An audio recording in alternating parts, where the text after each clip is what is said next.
Paul Dano's serious spin on his live-action Riddler tries to elevate his Zodiac-inspired rogue to his rightful place as one of Batman's most challenging foes. But today, we're going to take a look back at the last time the Riddler graced the silver screen. If you're a 90s kid like me, then I'm sure you have a soft spot for Jim Carrey's Riddler, even if adult you doesn't have the most dignified opinion of Batman Forever. On its way to bringing in over $184 million in the US and becoming the #1 movie of 1995, the production of Batman Forever is a fascinating story that starts with a Happy Meal fiasco, which forced Warner Brothers to change the tone of the entire franchise, and ends with Jim Carrey at the peak of his powers, reviving a C-level comic villain to steal the show. Go ahead. You can say it. You're a genius. So, dust off your old Enigma Tech box, because we're going to take a deep dive into the truly strange history of how Jim Carrey's unsanctioned buffoonery saved Batman Forever. That's what Tommy Lee Jones said to me too. He said he couldn't sanction my buffoonery. We're going to get to that titular feud in a bit, but before we do, we need to talk about how Jim Carrey went from an underground star on a soon-to-be canceled sketch comedy show to a household name. Ooh, somebody stop me! There's no real secret to how he did it. He just dropped 3 absolute 90s comedy classics with a metric ton of quotable catchphrases. So you're telling me there's a chance? Alrighty then. P-A-R-T. Why? Because I gotta!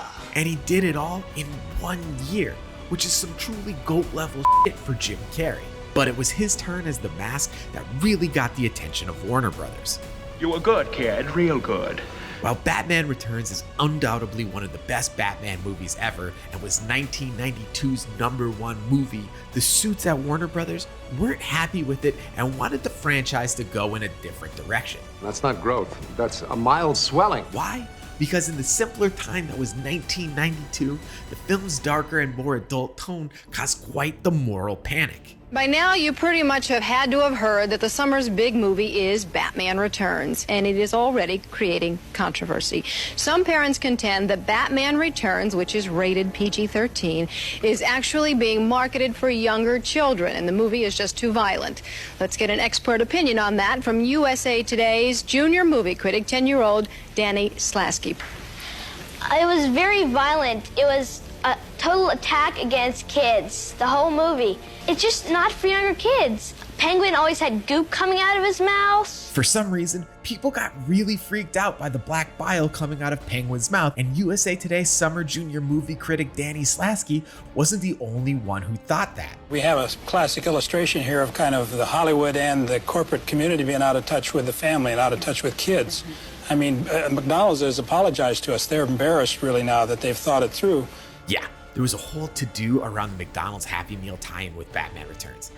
Seriously, you should Google it later. It's wild. The point is, the disdain from the Danny Slaskys of the world clearly had an effect on the film's merchandising. And if yogurt has taught us anything, merchandising, where the real money from the movie is made. it was clear that something needed to change for Batman 3. I remember toying with the idea of doing another one, and I remember going into Warner Brothers and having a meeting. About half hour into the meeting, I go, "You don't want me to make another one, do you?" So we just stopped it right there. While parents were upset with Tim Burton because his Batman movie was too violent, America was falling in love with the hero of another comic book movie, The Mask. Okay. Jim Carrey's depiction of Stanley Ipkiss in The Mask really set the stage for his soon-to-be Riddler performance. Carrey's turn as the Tex Avery-inspired zoot suit-wearing vigilante who engages in multiple comically violent rampages to take down the Edge City Kingpin was a tour de force of Carrey's on-screen charisma. You love me. You really love me. And it was also horribly violent, but in the parentally accepted way Looney Tunes are. And as it turns out, that was the exact tone the Batman Forever producers were looking for. Now, they just needed to flesh out the cast. With Tim Burton out, the producers went with director Joel Schumacher, who is tasked with injecting a bit of that Bill Finger-inspired camp into the 90s Gotham City Burton created.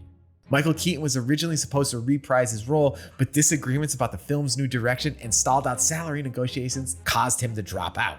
Early on, it was looking like Robin Williams was going to play the Riddler, but his alleged salary demands didn't pan out either. Truth is, Warner's knew they were taking a bit of a gamble with the 90s camp direction and chose to invest mostly in up-and-comers like Val Kilmer, Nicole Kidman, and Chris O'Donnell. But when it came to Two-Face, one of the film's producers, Peter McGregor Scott, had a specific actor in mind: Tommy Lee Jones. However, you pose a most interesting proposition. Therefore, heads, we accept, and tails, we blow your damn head off. Initially, Jones wasn't impressed, but he was ultimately won over by one of the most compelling motivations for taking a comic book role: wanting to be a cool dad. I'd never heard of Harvey Two-Face, even though I'd read the comic books when I was a child. But my son knew who he was immediately and was very enthusiastic about the movie. And it was his enthusiasm that was decisive for me, really. Ordinarily, I look for certain subtleties that a comic book doesn't concern itself with. And if you're sitting there, like me, thinking that Jones's Two-Face was definitely not the performance Harvey Dent deserved, I completely agree. And I believe his underwhelming performance could be traced back to a few words in that last clip. Ordinarily, I look for certain subtleties. That a comic book doesn't concern itself with. Yeah, the whole comic book villains don't concern themselves with subtleties thing completely misses what I believe makes a good villain performance. Sure, villains do overtly evil. That's what they do. But it's the subtleties an actor infuses into their actions, like the Joker licking his scars or Defoe transforming into the Green Goblin, that makes their performances so memorable. And if there was one person in the early 90s who was the absolute king of infusing subtleties into outrageous performances, it was Jim Carrey. Smoke a lot of dope, do you, son? If you still weren't convinced Carrey could be the over-the-top Nigma Schumacher wanted, his mask role of Stanley Ipkiss and Edward Nigma aren't dissimilar. They're both comic book characters, and they're both timid betas craving attention and spotlight. Let's rock this joint! But where one is a do-gooder obsessed with animated cartoon violence, the other was a villain obsessed with puzzles and outsmarting Batman. And by the late 80s, at least to Batman comic writers, the Riddler was looked at as kind of a minor leaguer with a gimmick. Just to be clear, this isn't my opinion of the Riddler. It's a Dennis O'Neil pinned quote from Jim Gordon in a 1989 issue of The Question, where Gordon also tells the soon-to-be released Riddler that Batman has better things to do than chase a small-time has-been. And that's not the only late 80s jab at the Riddler's relevance. Neil Gaiman's story, Win as a Door, follows a TV crew who interviews the Riddler in an old warehouse full of Silver Age props. And by the end of the interview, it becomes increasingly clear that the Riddler, like the oversized props he's sitting on, is clearly a relic of a bygone era. So you finally figured it out. I was getting bored. Today, the Riddler is a highly regarded foe of Batman thanks to comic runs like Joseph Loeb and Jim Lee's Hush and Chuck Dixon and Kieran Dwyer's Detective Comics Annual 8. But at first, he wasn't a frequently used foe, appearing in less than 30 comics from 1948 to 1989. His first appearance in Detective Comics 140 establishes Edward as a puzzle-obsessed criminal who leaves riddles, like a literal football stadium-sized jigsaw puzzle, to telegraph his crimes. The Riddler was ultimately foiled but would resurface 2 issues later in Detective Comics 142, and that would be Edward Nigma's last comic appearance for 17 years. Fast forward to 1965 as DC brought back the Prince of Puzzlers for Batman 171.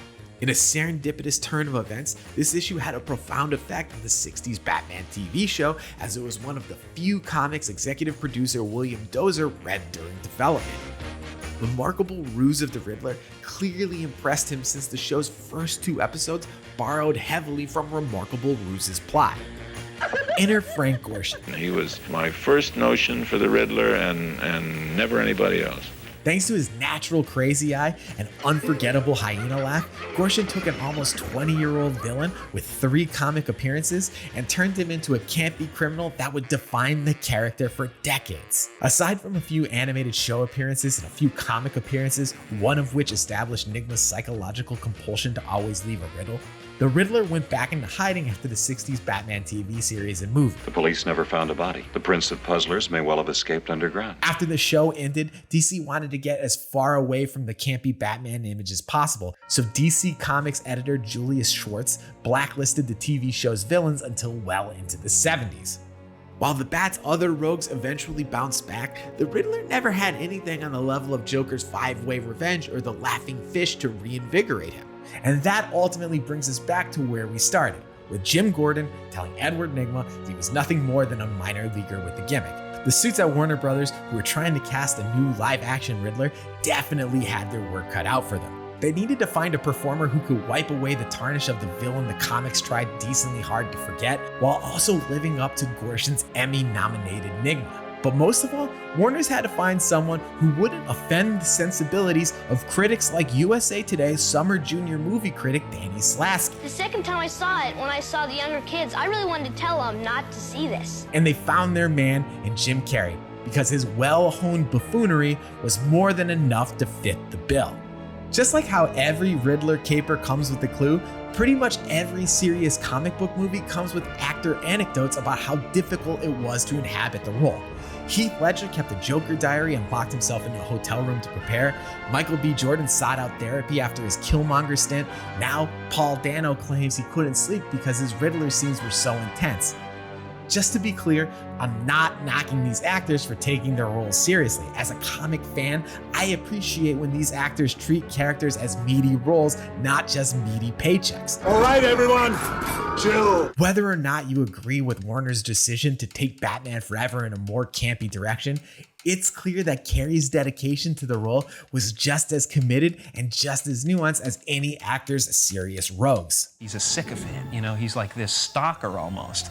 And he's completely obsessed with Bruce Wayne. He loves the guy, you know, / hates him. It's about seeing somebody who is the guy that you'd love to be and resenting him for it, you know, and that's how it basically, you know, snowballs into this sick fantasy. With the tilt of the eyebrow and a change in voice tenor, I'll make you understand. Carrey turned him from a misunderstood engineer at Wayne Enterprises to an IQ-stealing mastermind in seconds. But it's not just Edward's encounters with Bruce Wayne that define Carrey's portrayal. It's everything about his performance, from the physicality of prancing around the Batcave while destroying it, to whatever the hell this is. Screenwriters can't write that.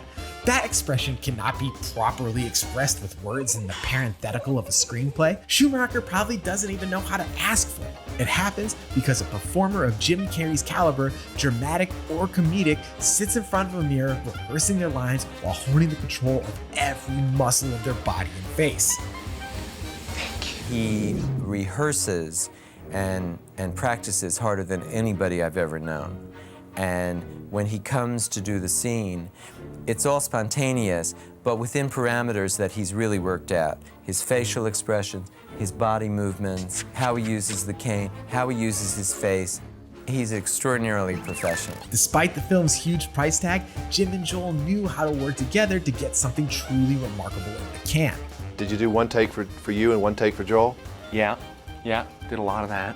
You know, when there wasn't real big special effects involved and stuff, you know, Joel would always, we'd go through a bunch of takes and then he'd say, okay, we got it, so have fun. And it's takes like these where Jim Carrey had a ton of fun, especially with the Riddler's non sequiturs. Like the jacket, it keeps me safe when I'm jogging at night. It's no coincidence that a ton of Carrey's good lines are in close-ups. That's because these shots make it easy for the crew to reset take after take and allow him to riff as long as he'd like. Was that over the top? I can never tell. Jim's commitment to the role and Joel's leeway in allowing him to experiment helped ensure that Batman Forever became home to one of Jim Carrey's best performances when he was at the peak of his creative powers.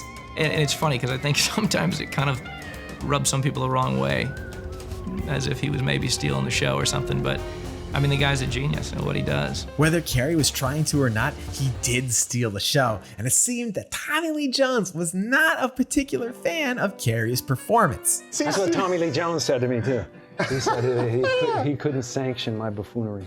He couldn't? He couldn't sanction my buffoonery. What movie is this? Batman. That's when we did Batman together. Wait, you're the star, though. I was the star, yeah. That was the problem. But here's the thing. Tommy Lee Jones may not have approved of Jim's behavior on set, but Carrey's Riddler is the pinnacle of the cartoonish villainy Warner's wanted out of the Schumacher era of Batman flicks. Joygasm! When watching Jones's Two-Face, especially compared to Carrey's Riddler, it just lands like Carrie Elway's claw impression in Liar Liar. Ooh, watch yourself, it's the claw! Ooh, the claw's coming at you. Ooh, you're scared of the claw. Which is to say, Jones's performance feels like a phoned-in heel turn to impress a small child. Now that's not to say Tommy Lee Jones isn't a good actor. He is. Fugitive, No Country for Old Men, and JFK are all better movies thanks to his performances, wigs be damned. But I digress. The thing with Jim Carrey's Riddler is that it's the one performance from the Schumacher sequels that lived up to the Burton villains. Love that joking. It also delivered on Gorshin's campy legacy and helped revive the Riddler as a core Batman villain to a whole new generation of Batman fans. But more than that, it was also one of Carrey's defining 90s roles. Thank you. Thank you so much. In the almost 30 years since Batman Forever came out, the Riddler still shines. Fans may argue over who's the best Batman, but few put Kilmer on the top of that list. Can I persuade you to take a sandwich with you, sir? I'll get drive-through. Even considering Dano's take on the Riddler, Carrey's over-the-top campy spin is still compelling all these years later. Even if you don't particularly like Batman Forever. Every day, the future looks a little bit darker. But the past, even the grimy parts of it, keep on getting brighter. And one last thing.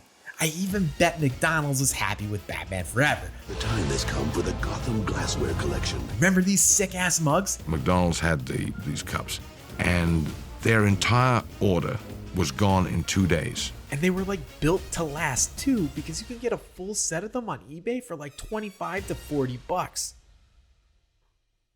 Hey guys, thanks so much for watching. If you're as excited for the Batman as we are, be sure to check out some of our other features. And as always, be sure to subscribe to IGN.